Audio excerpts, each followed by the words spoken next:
I want to start with something uncomfortable, but necessary. If you live in America, earn a good salary, and still feel broke, I want you to listen very carefully, because this is not a motivation problem. This is not a discipline problem, and it is not because you did something wrong. I'm 84 years old. My name is Walter Hayes. I've watched people earn money in this country for more than 6 decades, and I can tell you this with absolute certainty. A good salary has never guaranteed financial security in America. In fact, for many people, it quietly does the opposite. Let me explain why. Most Americans are raised with a single belief drilled into them early. Work hard, get educated, earn more, and everything will work out. And for a while, it looks like it does. You get the raise, you get the promotion. You finally cross an income level that once felt impossible. But then something strange happens. The stress doesn't go away. The anxiety doesn't go away. The feeling of being one emergency away from disaster doesn't go away. In many cases, it gets worse. I've sat across the table from engineers, managers, nurses, small business owners, and executives making more money than their parents ever did, and they were terrified. Terrified of missing one paycheck. Terrified of getting sick, terrified of losing a job they can't afford to lose. And here's the truth most people don't want to say out loud. A higher salary often increases pressure faster than it increases freedom. When your income goes up in America, the system immediately adjusts around you. Your lifestyle inflates, your fixed expenses rise, your obligations multiply. A larger home, a better car, higher insurance premiums, more subscriptions, more expectations, more people depending on your income staying exactly where it is.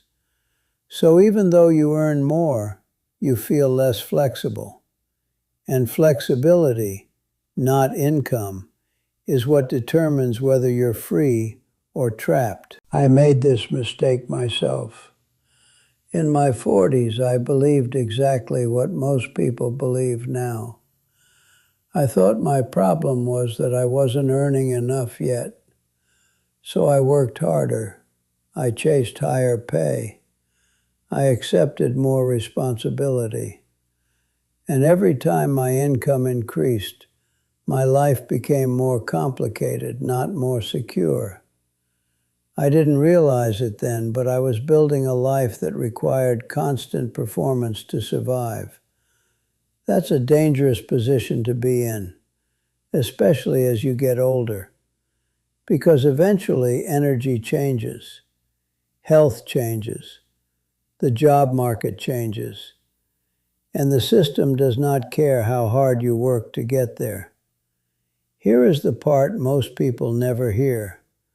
America is not designed to reward stability. It is designed to reward participation. As long as you earn, spend, borrow, insure, upgrade, and repeat, the system is satisfied. But that does not mean you are safe. A good salary often masks structural weakness.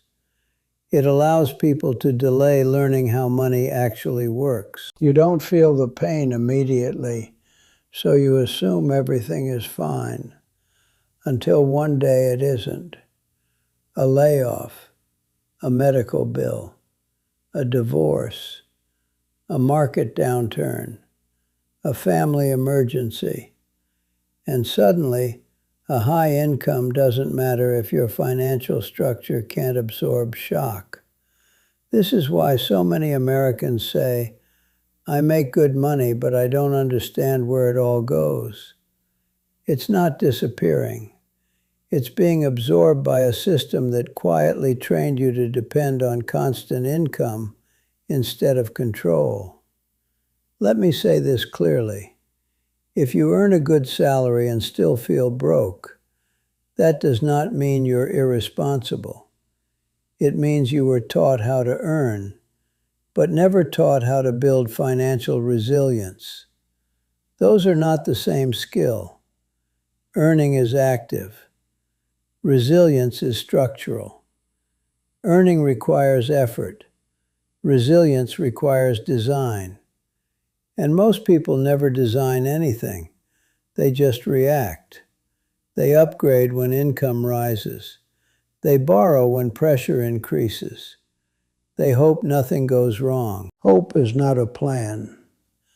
I've seen people making half as much sleep better at night than people earning 6 figures. Not because they were smarter, not because they were luckier, but because their lives required less constant income to survive. That's the difference. This video is not about blaming you.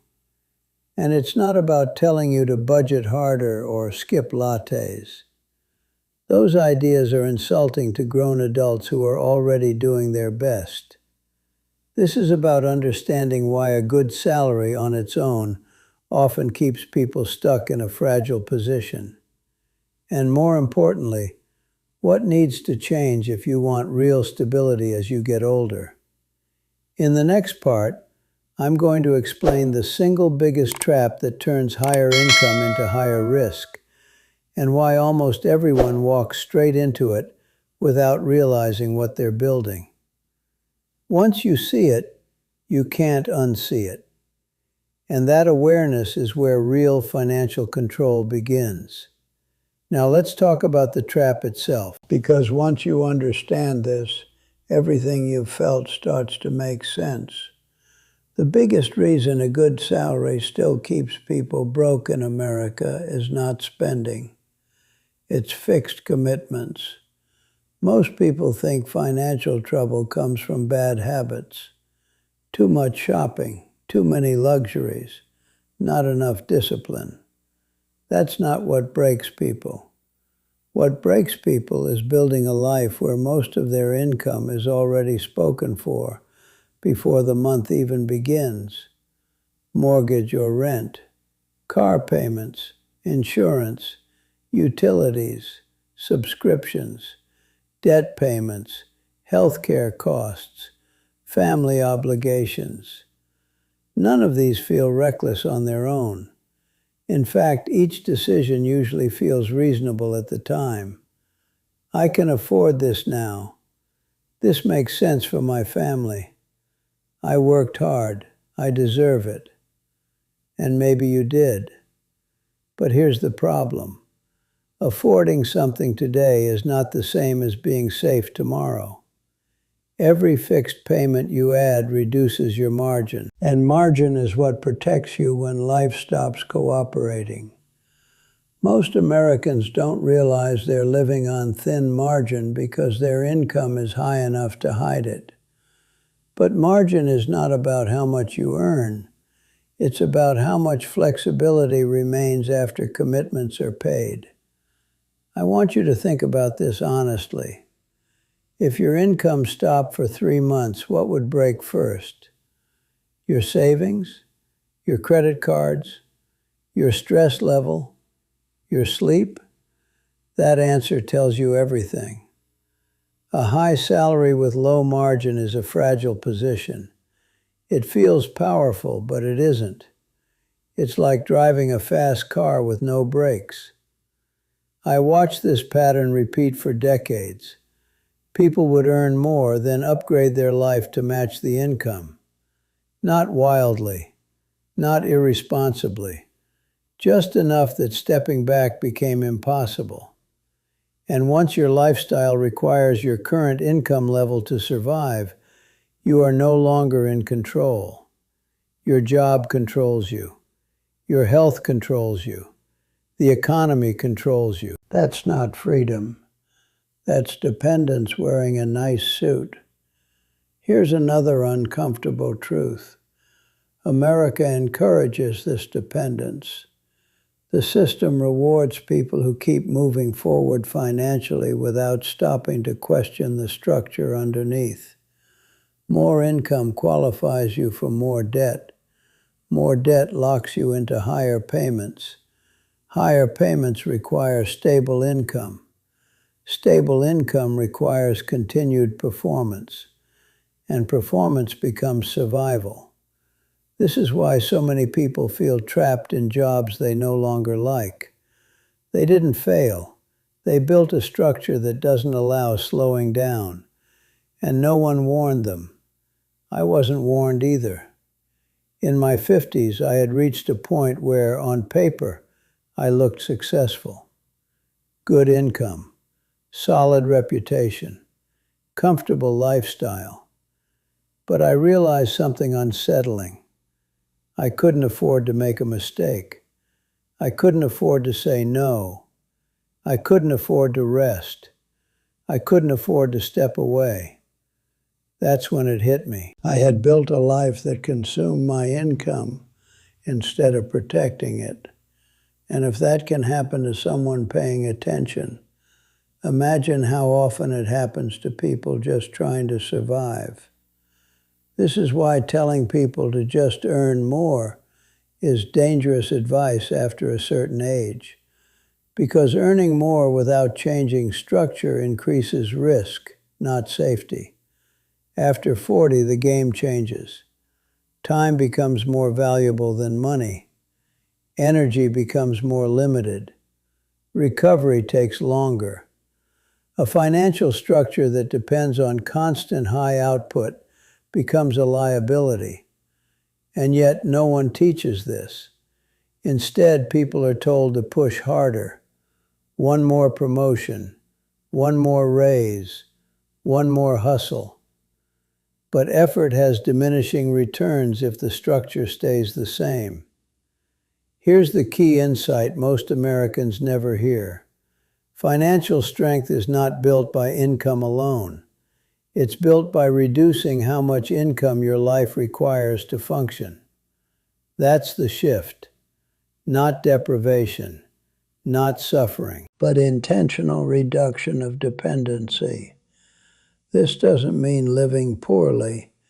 It means designing a life that can breathe. A life where losing income is inconvenient, not catastrophic. A life where choices exist.